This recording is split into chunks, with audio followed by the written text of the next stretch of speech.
Hey guys, welcome back to another episode, and today I'm going to show you how I make proxies from an easy version all the way to a very more difficult version, but you can definitely see the difference here, and there's going to be different thicknesses. So let's talk about why you would want to make proxies in the first place. So collecting your favorite TCG is fun, but if you're just playing locally, I don't recommend spending thousands of dollars for those specific chase cards that you want.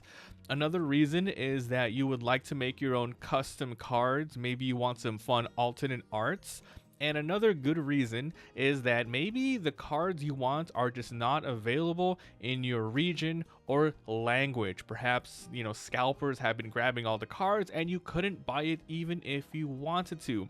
Or maybe there are some cards that are just not translated yet because it's not out in your country, which you can all do yourself. So there are three different types of cards that I've experimented proxying with. I'll be explaining the different costs to what you need, and then we'll go through the whole process of me creating a card, cutting it out, and all of that good stuff. So let's start out with the three different cards. The first one here is the plain paper. So let's go and take this out of the sleeve so you can see what this looks like. And you can see here, I am using a basic sleeve and a basic one-piece bulk card. You can buy these for like 1 or 2 cents. Depending on your game, you might want different thicknesses. For example, Pokemon, you can buy like 1,000 $1, like 1 cent energies, etc. But yes, this is the easiest, but it has really bad colors, and you definitely need backing support. You cannot play this on your own. You can also, if you really want to, it's pretty time consuming, but you can glue all of these and put it on the back. I've tried doing that. It's like whatever, right? So this is the crappiest one you can make, but it's the easiest, right? All right, the next one is going to be step 2, which is going to be the same thickness. However, this is glossy paper. You can see the color. It's way more popping. It looks a lot better. And if you guys are interested, this is a alternate art OPO8 Charlotte Pudding Leader that I translated and made myself. So here we are. So yeah, you can see it's the same thickness. So this one looks better, but it's slightly more expensive paper if you're like getting a bunch of this, and you still need the backing and the sleeving. And finally, this is the method that I'm using, and I recommend this the most if you decide to go this route. And this is the heavy stock glossy paper. Now, one thing that you can see right off the bat, there's no backing. You don't need a backing because the thickness is good enough. I'm not even kidding. Like, I am starting to use nothing but these glossies now. Glossy heavy stock, and they are perfect. They are really good, and they work well.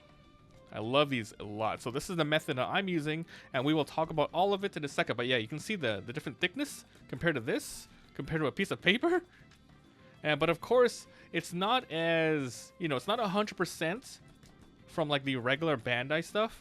But you can see, you can hardly tell the difference. You can hardly tell the difference. All right, now moving over to the desktop view, let's talk about how you even get your cards, how to get proxies. So depending on your game, you're going to go to different websites. For example, my majority of audience is One Piece. So the site that I recommend you use is going to be One Piece Top Decks cards. This is amazing. You have access to every single card, and you can look at them right here. For example, this is the OPO8 cards. These are not yet translated in English, so all you have to do is grab these, save it, or copy it to your image manipulation of choice. Another example will be for Dragon Ball. The One Piece one we just looked at was a fan-made one, but you can go to the official cards right here.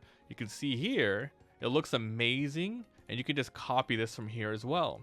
Another example would be for the game Grand Archive. So, for example, you just search up a card and you have the dungeon guide, and you can even have the different promotional rarities you can get. So it really depends on your game. You're just going to have to find a source of images. Alright, so to give you a more specific example, this is what I'm going to be doing. We're going to be translating a card in real life and printing it out in real time, in real life. So this is for One Piece. So basically, I want this to be in English. I'm going to print it out. So basically, we're going to go here, and you can save it or just copy it. So I like to use GIMP. You can use Photoshop, etc., whatever you want. But basically, this is the resolution and the weight and height of the page that I'm using right here. And this card is right here because I have my own collection of all the different proxies. For example, Dragon Ball, Lorcana. There's different Star Wars proxies. After I make the proxies, I save it here so I can print it out easy without even having to go on the internet. But yeah, basically, we go in here, we go in One Piece proxies, and then I open up this, which is my card here. So basically, I'm going to be printing out and copying this card, basically copying the dragon card here. Here we go. And we check if it's to scale. And if it's a little off, that doesn't matter, but either way, you can resize it if you want. So basically, this is the card that we're going to be printing out. So all you have to do is well, just do what I do. All right, so basically, this card in particular, if you look here, it's activate main once per turn. So this is a little time consuming, but you want to take images from cards that you already have in the language that you want. And you're going to print it out here. Now you can skip all of the steps already if you're just getting a card that's already in your language that you want to get, that you want to print. But this is primarily for people who want to translate cards. I'm showing you exactly how I do it. So I have a layer on top. I'm going to put this on top. We're going to resize it the way that I like it. So let's activate main. And I'm going to copy this once per turn.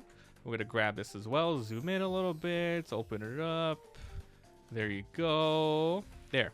Now we're going to give it the description. Give up to a total of 2 of your currently attached onto one of your characters. Here we go. We'll do this.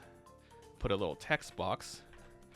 Give up to a total of 2 characters of your currently attached Don to one of your characters. Period. All right, so we're gonna fix this up by changing the colors. We're gonna make it a little bit larger. I'm gonna line it up so it works here. We're gonna space it out. Okay, and you can put it up a little bit more. Good. Now, to make this thing pop out and stand out more, we're gonna go ahead and round it out manually.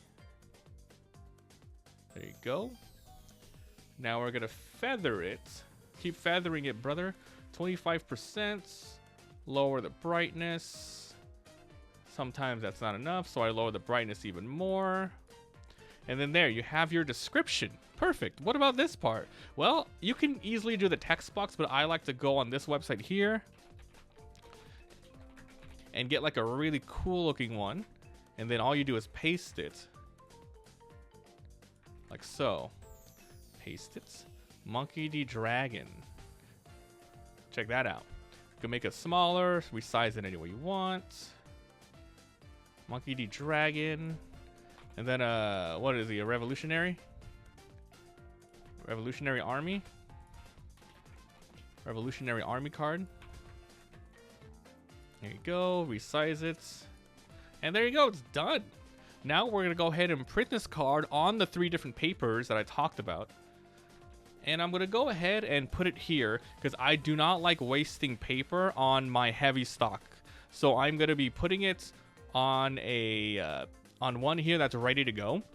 Because I put it to the side here instead of, I used to do 1, 2, 3, 1, 2, 3, but it doesn't fit. You want to put 8 to the side like that on a piece of paper. And we're going to go ahead and print it right now. Yeah, let's go.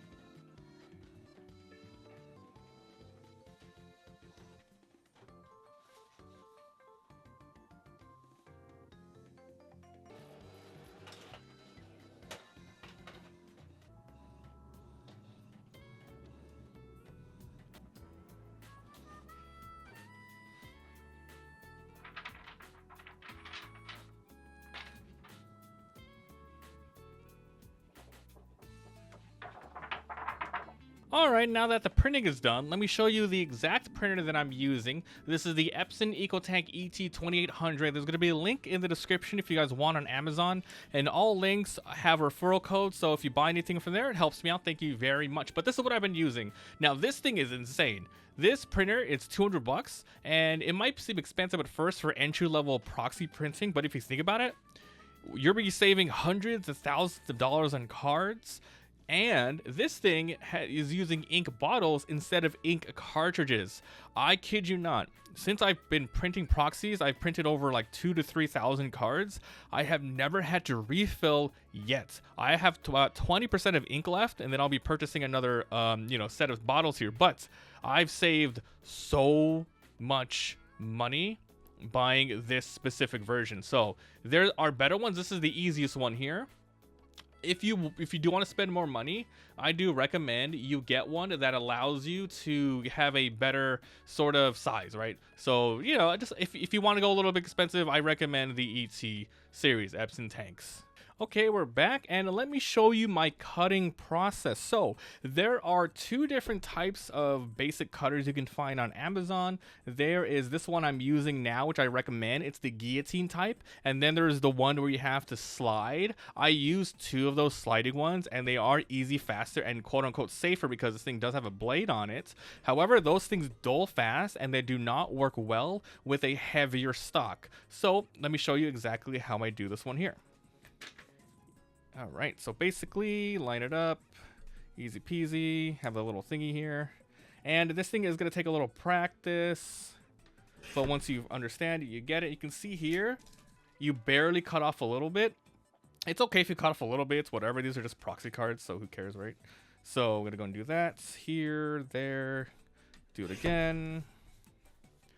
And I'm doing this really quickly. But you can see here, quick and smooth. This is with the shitty paper, by the way. The really low-end paper. And you can see here, this is what you're going to get. You can just print it all the way out. Looks good.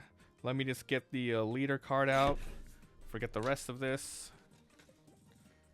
Okay, line it up again. No problem. And this one I have here, it lines it up really well. Like, super well. You can see here, the flimsy version, right? Now, let's cut out the glossier, but still sort of, low-end paper. So I think we're just gonna cut the leader out this time. Forget about the rest. It's okay if you mess up a little bit. You can do a little post cutting with scissors, or you can just use the same thing. Use an X-Acto knife, etc. Okay, my mouse is in the way. Okay, there you go. There you go. So here we are. Nice and simple. Once again, it's imperfect, but you can just cut. You can just, keep cutting it the way you want. Okay. And then we have the heavy stock, which is, once again, the one I recommend the most. These are so nice. Where the hell's my dragon card? Over here. Okay, so here we are. Okay, so this one is way more thick, which is why the guillotine is recommended. You can even hear the difference. You can hear the difference in that shearing. I love it. All right, I want to line this up more. So these cards I'm not even going to be using, by the way. These ones, but these ones, it's nice to have extras of these specific cards because I'm going to put them in specific yellow decks anyway, so I don't want to waste the paper. So that's why I'm cutting out like extras along with the translated dragon that we just did together right here. So go ahead and do this again. Cut that bad boy out. Let's get rid of all this trash. Okay, now let's do some finalizing cutting here. Okay, line that up. And it's going to take you a little bit while at first, but once you get the process, it's going to be quick, fast, and you can have a deck out in no time. I mean, what's better, right? Doing this or freaking spending hella money on shipping, singles, and stuff, waiting for it to come in, having to mess with TCG. Some people don't give you the cards you want. Some people take too long, etc. So just you cut out the middleman and you just do the cards yourself. Freaking amazing. So these are going to be used for later. But yes, these are the cards.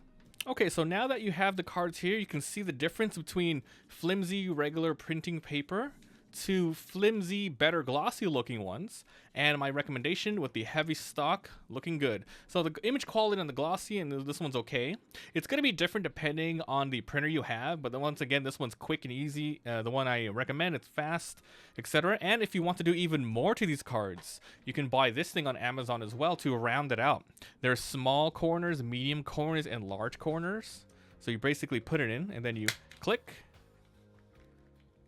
click, click. It takes a little bit more time, but if you're not making that many decks, why not round out every single one of your cards so it looks a lot better? You see that? Ooh, nice and smooth. Nice and smooth. All right, and for the last thing, I'm going to be putting a link in the description for the different bulk of cards that I use and the bulk of the deck boxes that I use. Because if you're making a million decks, you're gonna need lots of cards. So I use these nice black sleeve ones. Obviously, use what you have. If you have a lot of extra Pokemon sleeves or whatever, do it. But if you need to buy bulk, link in the description for 1,000 piece of all blacks. And you need to have, you know, if you're playing at all, you want to keep things fair. You want these because they're all gonna have the same backings, so you can sleeve all the good cards you want and then make your own collection and switch them out. But my overall recommendation for saving time is going to be that Epson printer and use this paper. Use this paper. And also, the paper in the description that I'm going to say buying, it's going to say it's not, you know, 100% all-in-one printer compatible, but it does work in this printer. You just need to make sure to not load in more than one at a time in the tray, and then make sure you're printing on slow speed, and then it's going to come out nice and easy like this. Otherwise, it can end up looking pretty bad. I'm going to show you what it looks like if you mess up your printing. So I did this the other day, but I fixed it, right? So basically, you're going to have some cards with lines like this. You absolutely don't want lines like that. Ew, that's gross. But then, once you get it perfect, it's going to look exactly like this. All right, so yes, guys, I recommend doing this one and then just playing with your cards like this, because you're going to be saving money on so many sleeves. You don't have to buy backing for all of your cards.